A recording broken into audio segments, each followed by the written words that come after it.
Hello friends, job সমাধান YouTube চ্যানেলের পক্ষ থেকে আপনাদের সকলকে আরো একবার স্বাগতম।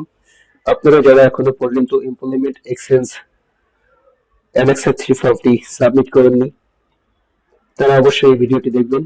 তাদের জন্য আজকের এই ভিডিও। হ্যাঁ বন্ধুরা, পরপর 2 বছর বন্ধ থাকার ফলে অনেকে আপনারা অ্যানেক্সার 3 ফর্মটি ফিল আপ করতে পারেননি, সেটি আবার পুনরায় চালু হয়েছে। তো আপনারা যারা এখনো পর্যন্ত অ্যানেক্সার 3 ফিল আপ করেননি, তারা অবশ্যই এই ভিডিওটি দেখবেন।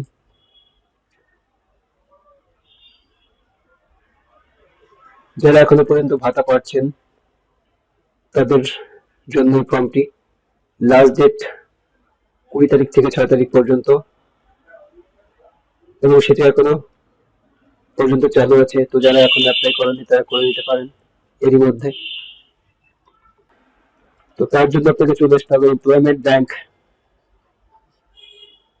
www.gov.in ওয়েবসাইটে। লিঙ্কটি আমি ডিসক্রিপশনে দিয়ে দেবো, সেখান থেকে আপনি গিয়ে করতে পারেন। এখানে আসার পর আপনাকে চলে আসতে হবে সাবমিট অ্যানেক্সার 3 এই অপশনে ক্লিক করবেন।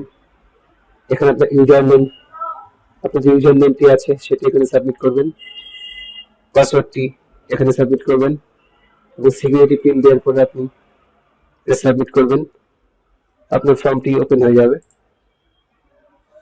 দেখুন, আমি আমার ফর্মটি সাবমিট করছি। আপনি এভাবে দেখে দেখে ফর্মটি সাবমিট করতে পারেন।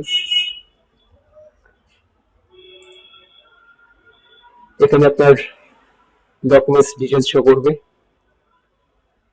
আপনার ট্রেনিং প্রোফাইল শো করবে,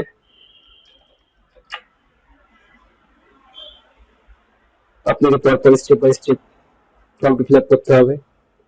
নেম অফ দ্য ট্রেনিং,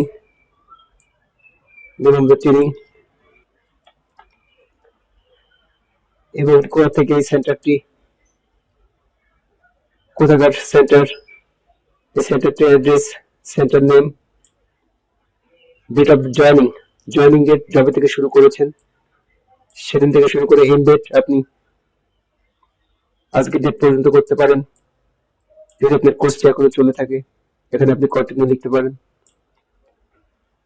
তারপর আপনাকে যেটা করতে হবে, আধার কার্ড, এখানে আধার কার্ডের নম্বরটি লিখতে হবে এবং আই হ্যাভ এ ডিক্লারেশনটি ঠিক করতে হবে, এটাও ঠিক করতে হবে এবং সাবমিট বাটনে ক্লিক করতে হবে। সাবমিট বাটনে ক্লিক করার পর সমস্ত তথ্যাদি সঠিকভাবে পূরণ করার পর সাবমিট বাটনে ক্লিক করবেন এবং আপনার ফর্মটি সাবমিট হয়ে যাবে। প্রিন্ট আউট করে আপনি রিসিভ কপিটি ডাউনলোড করে রাখতে পারেন।